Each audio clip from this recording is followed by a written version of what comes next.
Welcome to Out of My Mouth, the program where raw thoughts meet unfiltered conversations. Join us as we dive into the depths of human experience, where we share stories, perspectives, and insights that just might challenge the status quo. Get ready to laugh, cry, and ponder the world around you like never before. This is Out of My Mouth.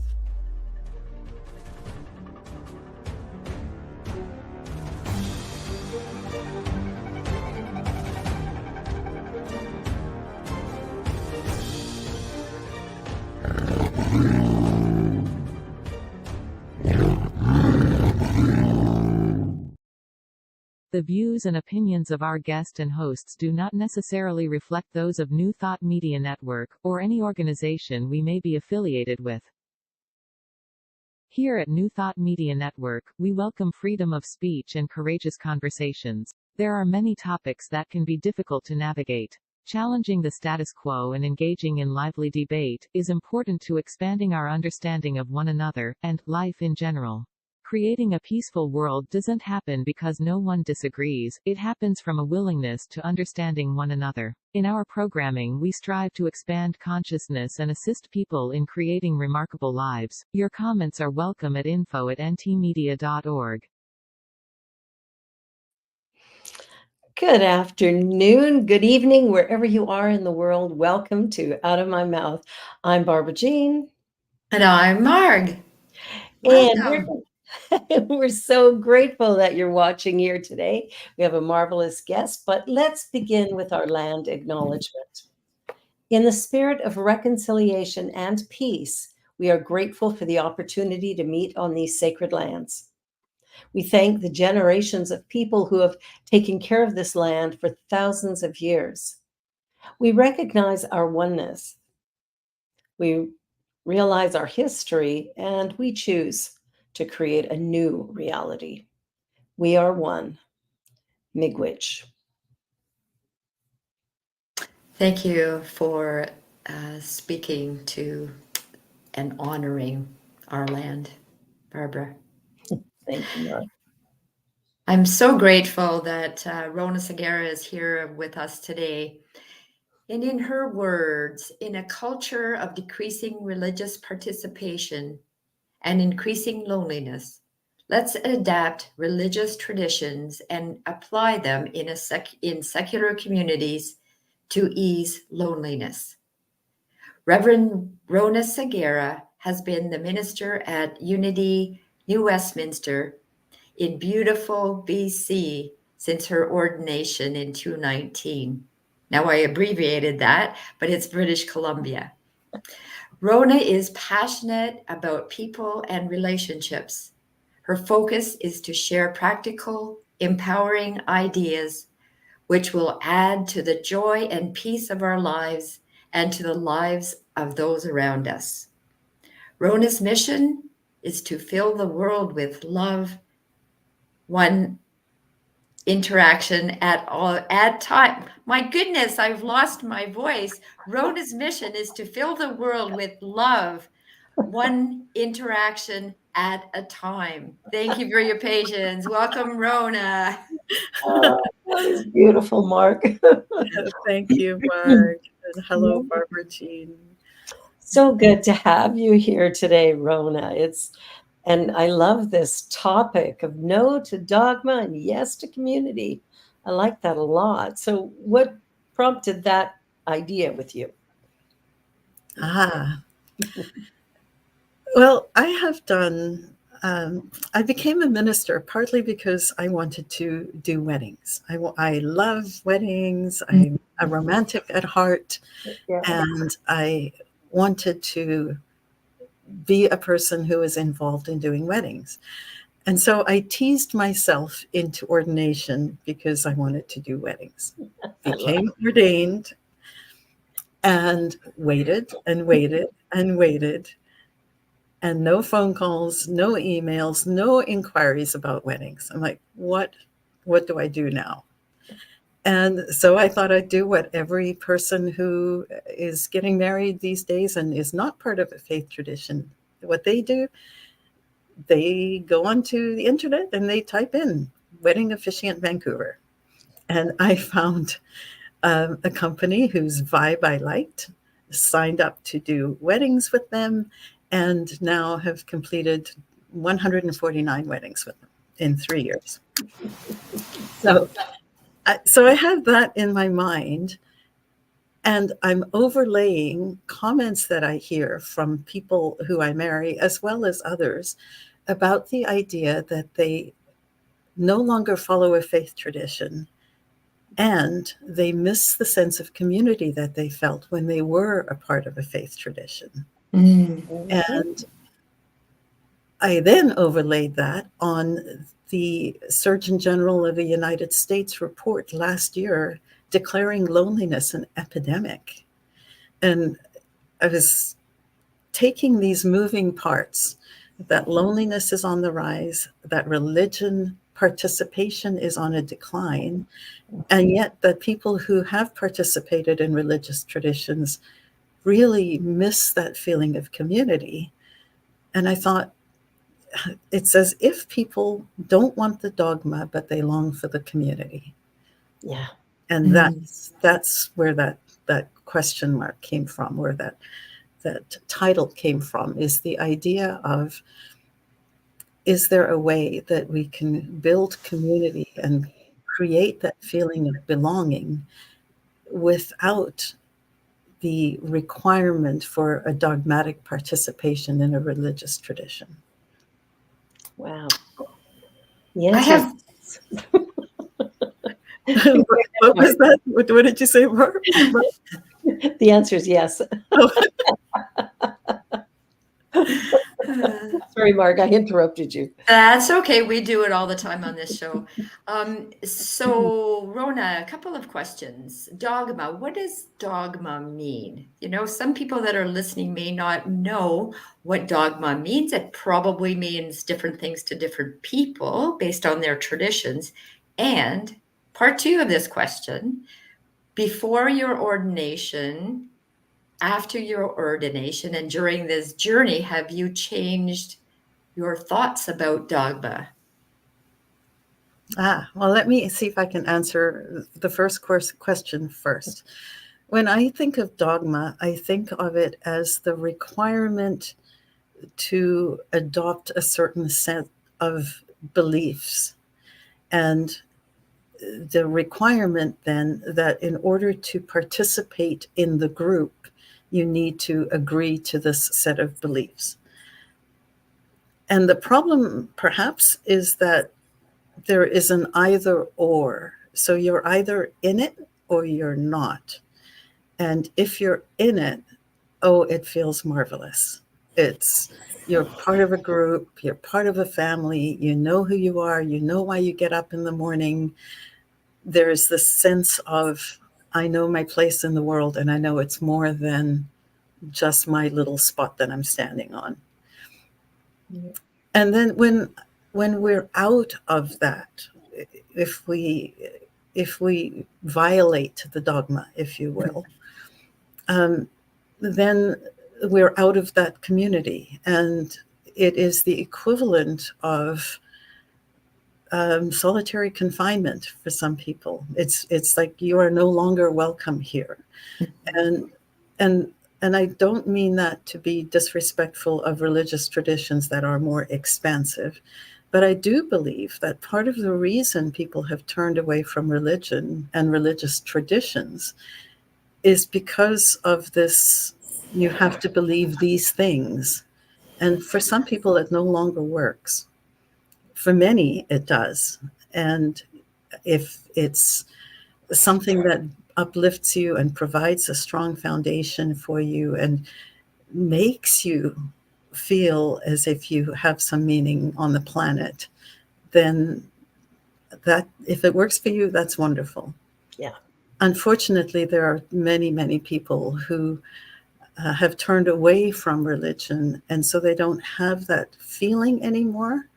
And many of their children have never even been exposed to that feeling, because it's my generation, I think, that have largely turned away from religious tradition because of the requirement to believe a certain set of rules. That doesn't even make sense, to follow a certain set of rules.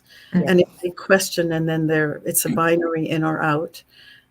Because of those reasons, many people have turned away. As a result, their children have never even been exposed to it. So that's what I mean by dogma. And it's really this idea of a requirement to believe a certain set of predetermined beliefs that you may or may not fully agree with. Does that explain that? Absolutely. Absolutely. And then to answer your second question, which I think was, have I changed in my understanding of dogma? If anything, I would say I went through a turn away, all dogma is bad, to a more expansive, thankfully, approach of, if it works for some people, let them have it. And where I found myself at one point, and I'm sure this is true for many people in like a new thought community, like Unity is what I'm a minister in, that we have no problem with people who are Muslim or Jewish or Buddhist. But oh my gosh, don't talk to me about being a Baptist or a Pentecostal or something like that. And because they've got the wrong way of doing Jesus. And and I think that's shifted for me into a you do you in whatever way uplifts you, because whether it's Buddhism or Jewish or Wiccan or none of it, or fundamental, if it uplifts you, it uplifts us all. As long as you're not trying to force that on me, because that's taking away my self-determination. So that's probably the biggest expansion for me. That's beautiful. That's beautiful. Because I think that's a really important thing, that we have to be accepting of people where they are. And I know I've heard sometimes people in our teaching who've been less than accepting of somebody who is, Baptist or Catholic or whatever. So I love your approach, because I think when we consider that we're all one, which is what we believe, is that there's only one thing, then I am the Baptist, I am the Muslim, I am there's that connection where we are actually all connected. And so I love what you said about, if the belief uplifts you, it uplifts us all.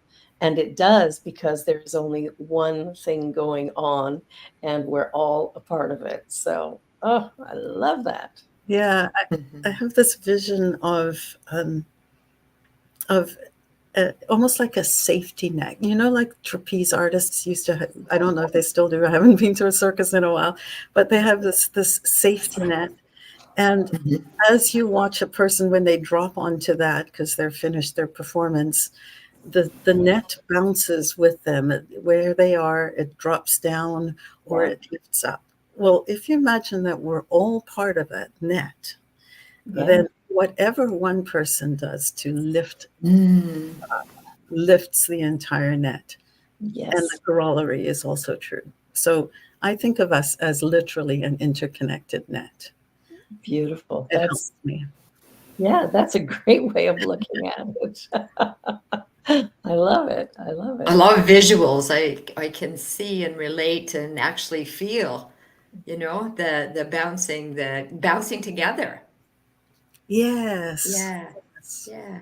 And right now the planet, I think, is in a place of confused bouncing. And maybe that's a conversation for another day, but when we're all in a place of worry and concern and things are going on all over that feel like they're like what's going on, then some of that worry drops us all down. And so whether we think that we're immune to it or not, it's almost as if it's in the field. And so it would be helpful for us all, I think, to be aware that that is so, and that even though we may think that we have, that we don't care about things happening in various places, and that we, don't watch news or whatever it might be, that regardless, we're part of that same energy system, and so we are part of it. And as a result, I think taking the time to acknowledge that, and then taking the time to be deliberate about how we respond to that, is what will help to lift that net a little bit and lighten the load a little bit, and help us to realize that, yes, there are things on the planet that aren't going the way we want, and there is a lot of love here still. And so to remember to balance that out. Yeah, I like to think of whenever I hear a news story, which I don't often hear on the news because I don't watch it, but I hear it around me all the time. I never seem to miss anything of substance anyway. And for me, it's a prayer request. Just that, there's, something going on in, Israel and Gaza, or the Ukraine and Russia. And I just hold a consciousness of love, that whatever's going on, of which I have no understanding, whatever's in the highest and best good will always somehow work its way out. So I let go of my determination that it has to look a certain way, and accept the fact that there is something going on that I can't even begin to understand. And by infusing love into the equation, I think that's how we lift one of these. Yeah. Yes, I agree. And also to recognize that it's just part of our evolution. And our evolution is to take 3 steps forward and 2 and 99 100th steps backwards. And it's just part of what we do. I mean, at the time that I really clicked into the fact that that history didn't just end now because I'm here and everything is now evolved, was when I actually literally got the calculator out, because I couldn't really believe it. I think back to my grandfather, and he was born in 1896. Yeah. So in the course of my life, I've been exposed to people with lifespans that are now like 130 years. Yeah. So then I took that, and I took, how long ago was Jesus on the planet? 2,000 years. 2,000 divided by 130. That's only 1,730 period, 130-year spans of time, or 15 it might be. I can't remember, but it's a small number relatively. And then that kind of gives me hope, because I think of where we've come in 17 130-year lifespans, and it's amazing how far we've moved and what we've accomplished as humans, and how we've evolved in terms of treating people who are different than we are. And so I just think, in the grand scheme of things, we're here for a blip. The time since Jesus has been a slightly bigger blip, but it's all part of our evolution. I like that. And I think that, I always think that we're here to live. And the only time we're fully present in that is the now moment. And it's not about where we're getting to, because truthfully, there isn't a destination. We're here to live whatever this experience is, and to take it moment by moment. So yeah, I get a little bit excited too when I think about the possibility, when you put it into that frame, it's only 17 times 130. Like, that's hardly a blip. So what is going to happen over the next 17 130-year increments. Like, wow, what's going to happen in 2? Yeah. Forget that 1. Isn't it exciting to think of it that way? It really is. It's like, oh, this is, so what we're going through now, it's just part of our humanness.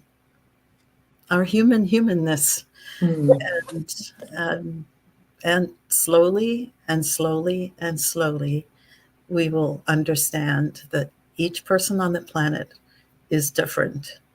Each person on the planet is going to have a different point of view. By definition, I mean, they use iris scans to tell one person apart from the other, and no one of us has the same iris scan. We don't have the same viewpoint on anything. So if we can learn to understand that and accept it and go, person having an opinion. Oh, person having an opinion. Doesn't have to be mine. Don't have to agree. Don't have to impose. That's the beginning of where I think we can move to a place of true peace. I love that. Oh, that's tough. Yeah. Somebody's opinion. Oh, that's not mine. Oh, my goodness. Rhona, you said something a minute ago that reminded me of what we say can have an impact on someone else. You never know what words, actions that a person can do that can have a ripple effect in this world, which brought me to your series on the Beatles. Now, how long ago were those words sung? What was the intent behind those profound words that are sung by the Beatles? Yes. Oh my goodness, that speaks volumes to me on what effect we can have on other people without even knowing it. Was it their intention? It's a really great question. The wisdom endures time, and wisdom, the wisdom of the Beatles, and the thing that made them so special was not just their music. It was the fact that they spoke to the human condition in so many ways, other than boy meets girl, boy loves girl, let's get together forever, which I think I may be kind of simplifying things too much, but largely that's what the music used to be before. But these guys spoke about loneliness and revolution and like serious stuff. And they peppered in boy meets girl and so on, which was great because it's all love. But by throwing in these more complicated questions and then showing us in some ways with their lyrics the wisdom of how we might navigate things like change, the song Revolution is profound. They give us little roadmaps that work as effectively today as they did in the 1960s. Yeah, that's beautiful. And it's interesting how when you're, talking about the longevity of music that really speaks to the human condition, I thought immediately of Amazing Grace, which is also a song that has endured, but because of I think the message of that song, the reason it was written, and the sound of the music itself, I think has provided that opportunity for longevity. I mean, I remember as a teenager, it was on a rock and roll station. Can't remember who had done that version. Probably Elvis Presley, wasn't it? I don't think it was Elvis. This was, I know Elvis did it for sure, but no, this was in the probably 70, maybe 71. And it was a rock version, like, you know, at the time of heavy metal and all that. It wasn't a heavy metal song, but it was on one of those radio stations that would play that kind of music. And I can't remember who did it, but I'll have to research that, because that astounded me that that song could make it to mainstream teenagers, you know, at that time. And of course, it's still a strong song in Christian faith, but it's also strong for other people as well. Just that idea of grace, which is such a beautiful idea. Yeah, the idea of grace is just that universal, unquestioning compassion. I think it was Carl Rogers who defined love as unconditional positive regard. And the idea being that we approach from a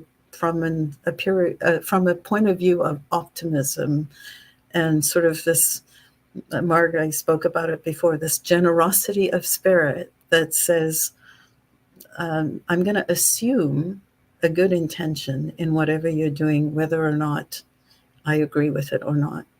And grace is the underpinning foundation of that idea, or maybe you consider it an umbrella of that idea of, it's just like this, I am willing to give you space to be who you are, through all the good, all the not so good, the misery that you sometimes behave like, as well as the joy that you behave like, and the decisions that you make, and just be okay with it all. I think that's what grace is. It's like forgiveness on steroids.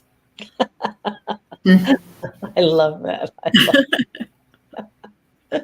Well, we're at the halfway point, or pretty close to it. So we're going to take a commercial break. You're watching Out of My Mouth here on the New Thought Media Network. And our guest, Reverend Rhona Segarra, is here. And we are excited to continue this conversation. So don't go away. We'll be back in just a minute. Please help us say thank you to our organizational sponsors, including the Hepperlin Foundation, Affiliated New Thought Network, International New Thought Alliance, Science of Mind Archives and Library Foundation, Center for Spiritual Living Denver, Center for Spiritual Living Midtown, New Thought Philadelphia, Planned Happiness Institute, Summit Center for Spiritual Living, One Heart Retreats, Center for Spiritual Living on the Lake, Unity Spiritual Center, Kitchener, Om Center for Spiritual Living, La Mesa, Satya Center, Center for Spiritual Living, North Jersey, Unity of Savannah, and Center for Spiritual Living, Seattle, as well as all of our individual donors. Thank you for making New Thought Media Network a place to be. Please come be you. And remember, like, share, and subscribe. New Thought.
And we're back. All righty. So we were just talking about grace, and now where are we going? In the commercial, I remembered that I had been told many years ago that Amazing Grace could be played on just the 5 black notes of the piano. And so I looked that up, and it is so. It was written by someone who had been a slave trader and then became a minister. And so he wrote the lyrics. He wrote the lyrics, and then the music came several years later. Well, the music came out of the belly of that ship. Did it? Yeah. So I can't remember but there's a video on YouTube about, Amazing Grace, Only the Black Notes.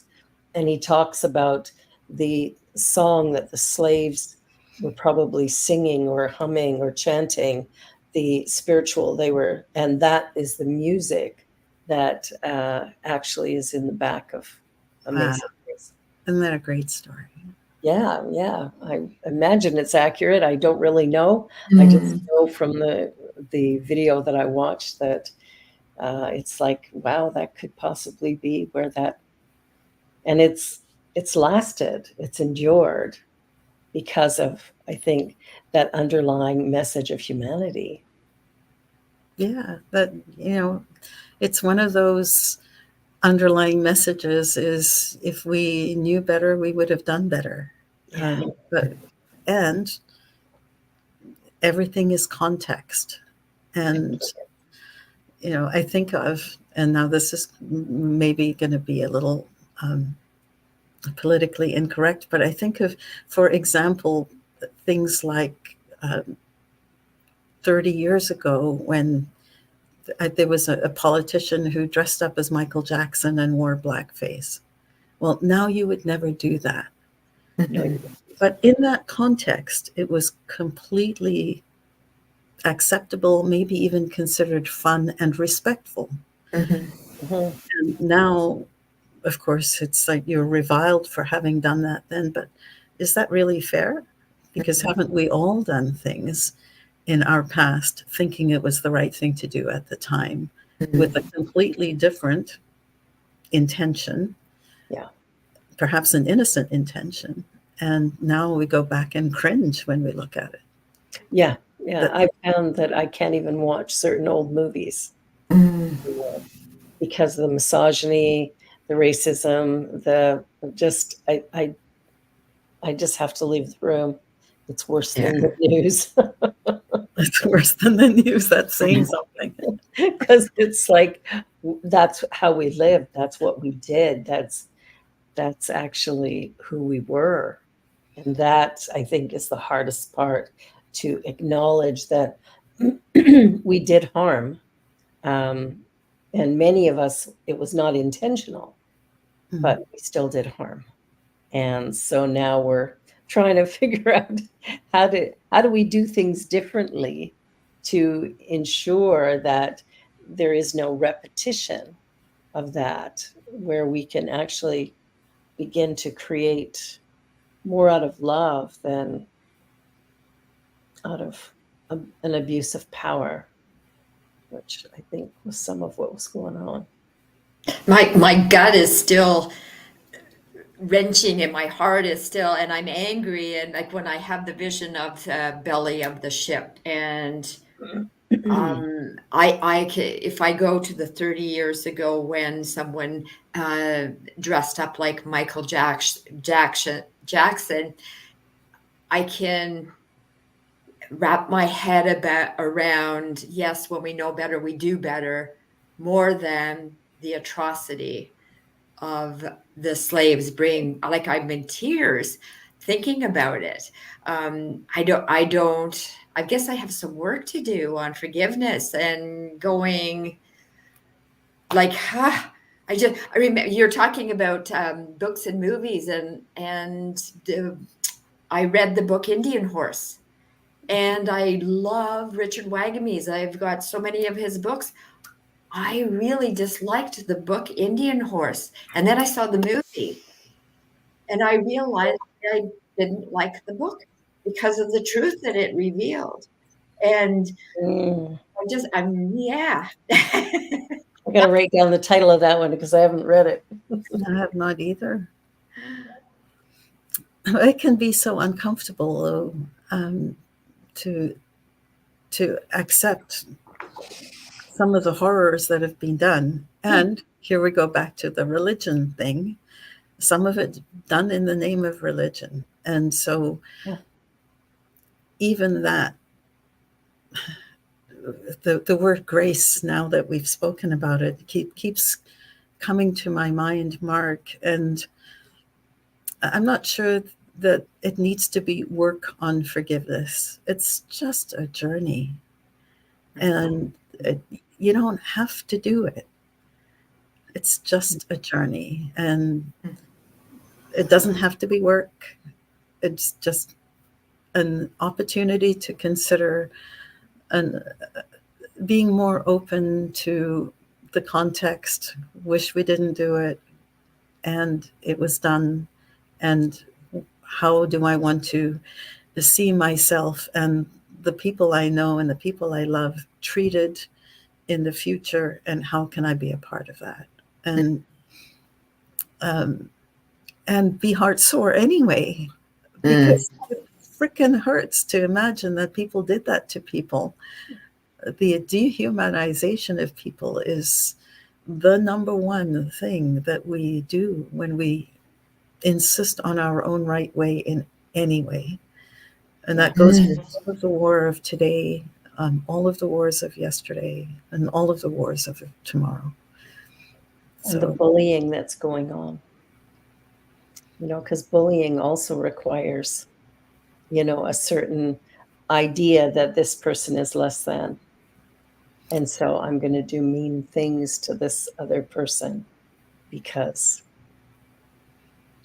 there's no good reason for it, but I'm going to do it anyway. Yeah. So there's a lot of times when we as human beings do the unthinkable. And later when we reflect on it, go, whoa, wish I hadn't done that. Mm-hmm. Yeah, it's an unfortunate part of our humanness is this jockeying for position, perhaps, and the unwillingness to address the discomfort of questioning ourselves about why we're behaving this way.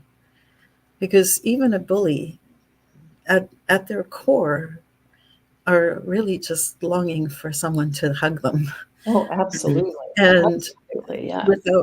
and discovering perhaps that, or maybe an unquestioned belief that asking for a hug or needing love or something is a weakness, and weakness is not okay. So there's so much loneliness in the persona of the bully that even if we could see that for who they really are, which is just a little kid who is longing to be loved, exactly right. It doesn't mean that we're okay with the behavior. Nope. Right. But it helps to add a little bit of grace to the situation. I think if we were more willing to notice, like when a behavior is going on, I think it's a call for help. And when you've got a couple of kids that are, sort of butting heads for one reason or another, I think making one of them bad and wrong and one of them, the victim, I think we've really done a disservice, because they're both victims in a sense. The one that is doing the bullying, there's a reason for that as well, which might mean they're being bullied at home, or they're not getting, like you say, the love that they need, or that hug or whatever. And so they're acting out and fighting against what they deem as maybe somebody who is getting that, rather than, who they are. So I think there's a lot of depth when we sit back and go, how do we take this to a deeper place? I think we have to look at everything and realize too that every person is generally doing what they believe, right? What they believe to be the right and perfect thing in that moment. So whether we're looking at Putin or Hamas or whatever we're looking at, there's an idea in there that somehow I'm doing something for myself or for others. And it's hard for the rest of us to really, like Cheryl just said in the chat, hurt people. Yeah. So I think there's a whole new way of looking at all of this. This stuff is coming to a place of love for every heart. Yes, and it's one of those say yes to the person and no to the behavior. Exactly. It's all those things are true, and sometimes the behavior, because it's harming someone else, that's not okay. Exactly. So whenever we're in that place of we are right, WAR, war, it is, as you say, a place where you have this either or a winner or a loser. Yeah.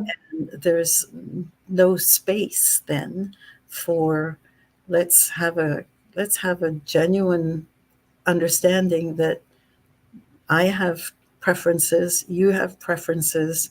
We both actually have a right to them. Exactly. We both have a right to a certain amount of space, whatever that might look like. Yeah. And how can we navigate that? As opposed to whether it's a bullying on a schoolyard scale or a bullying on a nation to nation scale, the principles are the same. It's like you're dumb, I'm right, and there is no discussion, and you don't deserve to be here. And hey, it's complicated. It is. And at the same time, it's actually quite simple, which is we're all here. We're all in the soup together. How do we make it into something that tastes good for everybody? And there you go. The intergenerational pictures the intergenerational harm that we're doing right now on the planet, though, is a concern for me. We have children who are innocent of anything except being alive, who are now struggling without parents and without homes and without all of the foundations that one would think are necessary for life, certainly for full and abundant living. And those children are going to have their own harms to deal with as they grow. And this is, I think, the reason Jesus said it's not even enough to go from an eye for an eye, for an eye for an eye. You have to turn the other cheek. We have to see things differently than how they are now, because the old law was, and you took an eye, I'm going to take your family. Yeah. Then the law moved to an eye for an eye, like a retribution that sort of made sense. There's a name for it now. I can't remember what it's called, but it's like a reciprocal response, I think is what they would say. Yeah. And yet his teaching was, don't even do that, because it still creates harm. Where there's harm, hurt people. We have to move. At some point, humanity has to learn that we have to move from hurting each other. Absolutely. So, Rhona, you said you started your journey because you were interested in performing weddings. And I'm sure your intelligence, your passion, compassion, always was there. And I wonder if going through your studies, if you developed more skills. And I'm just so grateful that you went beyond becoming a person who does weddings, is what I'm trying to say. Oh, thank you, Mark. Yeah. You know, I think, thank you. I think the idea of becoming ordained just felt like it was too big, too holy, too much of a who are you to be a minister. And so I think it was my way of sneaking into the ordination. Does that make sense at all? And when I came close to like the final step of becoming ordained, or putting my application in to be ordained, I had this massive, like, what right do you have? And I called a friend of mine in Denver, actually in Colorado, and I said, talk me off the ledge here. Like, I'm like in that place. And she said, you're just upper limiting. It's okay. It's just normal. And she just kind of just took it all. It's like, it just means that this is something that means a lot to you, and you're concerned about whether you'll do it well, and notice it for what it is and do it anyway. So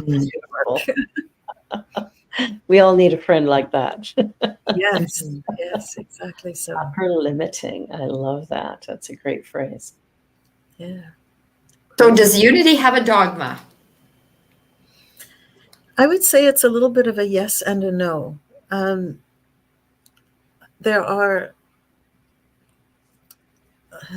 and the reason I say it that way is that we welcome all people and all faiths. And depending on the church that you're at, or the spiritual center that you're at, you may hear excerpts from the Bible. I certainly bring in the wisdom teachings of Jesus quite often, but not at every service. We have 5 principles. So I guess it's slightly different from a dogma in that we don't expect anyone to unquestioningly believe anything. What we do is say, these are the principles we think work, and here are some ideas how you can apply those principles. Try them, and if you like them, it's like a buffet. It's like you go to a buffet. Today, this feels like the right thing to pick up and try.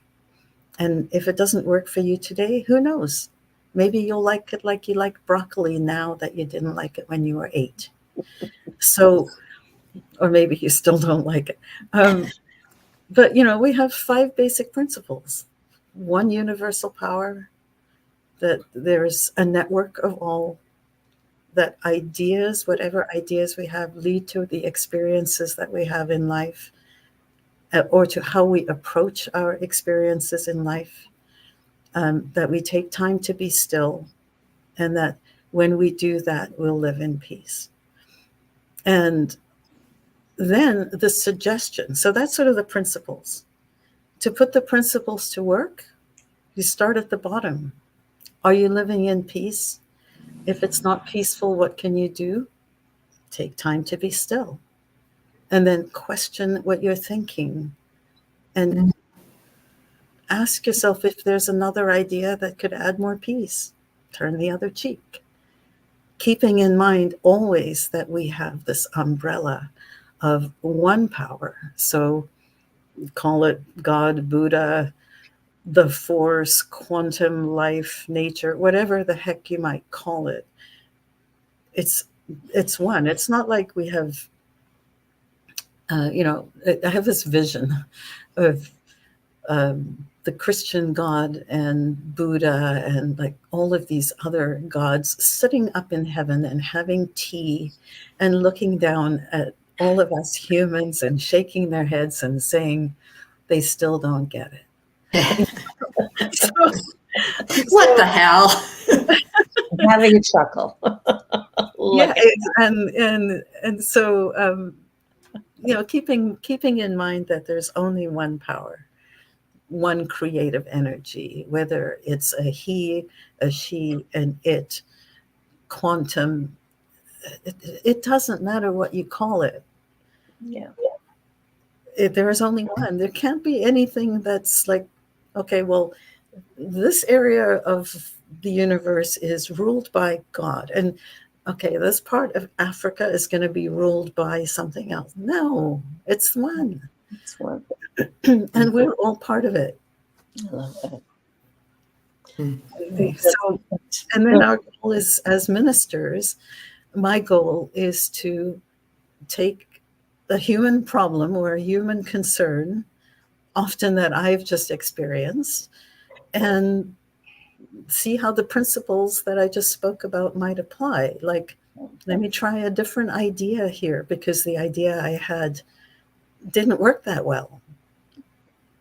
That's all. That's all.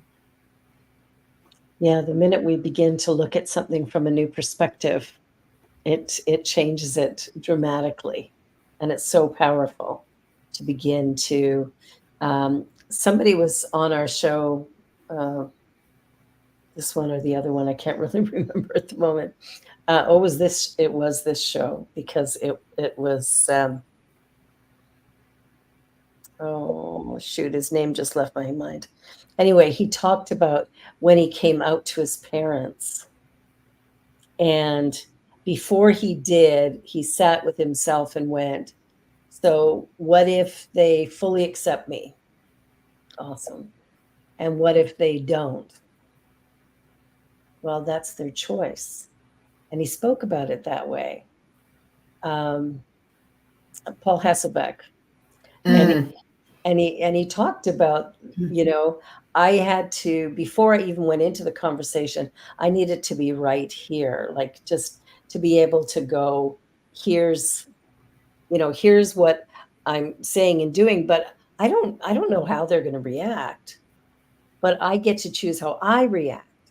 And the fact that he sat back and went, however they decide, that's their choice.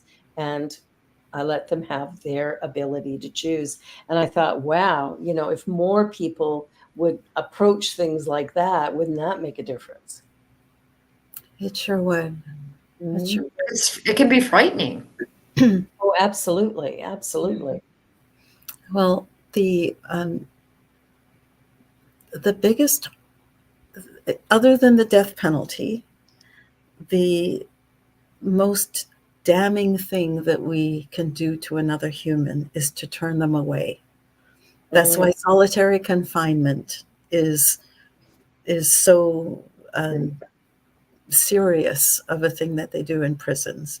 It's why at school, especially in England, for a time, it was like you go sit in the corner and wear the dunce's cap and no one is allowed to talk to you. And they had a name for it. It was called Coventry. Like everyone had to turn their back on you. And so one of our deepest fears is to be rejected by the people we care about. Yeah. And it's a very valid fear, which comes from, the times of caveman times where it was literally dangerous to be on your own and without the protection of the tribe. And we need connection with each other. Yeah, absolutely. Yeah. So it's a lot of risk when people say, no, I can't live with you anymore, or no, I'm not, I disagree with your lifestyle so much that I'm cutting you out of my life. There's a lot of risk. and that seems to be happening a bit in the US over this election. Like there's a lot of people who are really, becoming hateful of other people that they know because they have differing political stands. And that's wild. Like that just blows me away. Yeah. with that, I often think about the words of Barack Obama, who said, if I watched Fox News, I wouldn't vote for me either. And it was just such a reminder that we make our decisions based on what we're exposed to. Exactly. And frankly, technology has moved at a pace that we don't even, it's like trying to get out of the water when the surf is pulling you back. We can't even get our footing enough to take a break and a breath to understand that and the implications of it and how to respond to it. If you watch, doesn't matter which network you're on, you watch CNN and I do, it's very anti one way and pro another. Yeah. And if it's the other, if Fox News is going to be completely different and anti both. Now, I believe that there is a false equivalency if we say that the two are equally dangerous. But one of these things is not like the other. So that's what I mean by that. But the premise, though, still holds, is that how balanced are we? During the pandemic, and now even periodically, I will look at the CNN app and take these are the 10 things that are the top of theirs. And then I'll take the Fox News app and look, or I go onto their website and this is the top 10 things. Yeah. You wouldn't believe you were in the same country. You wouldn't believe that you were talking about the same thing. They are that different. Like maybe by about point number 7, you'll find something that's common to both. Wow. People make their decisions based on how much on what they're being told, and unfortunately, it's really hard to get through that. And what we're being told isn't necessarily what's truly happening. Yeah. Oh, thank you so much for being here. We're at the end of our time, but I would like to take this last minute, if you can give us one point that you think people should really take away from our conversation today. What would be the most important thing? I think the idea of grace, grace under pressure, grace in judgment, grace in self-judgment, the idea of creating a gentle safety net for all of our mistakes as well, and encouraging people to look at people from that view of grace. So that's my suggestion would be. Oh, it's beautiful. Reverend Rhona, thank you. You've been wonderful. Marg, thank you so much for being here. We're at the end of our time. And thank you, Barbara. Oh, I'm so glad. Thank you for having me. What a joy it has been to have this discussion with you. Yay, I'm so glad. Well, you're watching Out of My Mouth on the New Thought Media Network, and we'll be back again next week with another remarkable, interesting guest. And until then, be sure to like, share, and subscribe, and maybe even consider donating to the New Thought Media Network. Bye for now. See you next time. Bye, and thank you, Deja. Yes. Bye. On behalf of everyone at New Thought Media Network, thank you for being a member of our virtual family. Your financial contributions help share the New Thought message with people from around the world.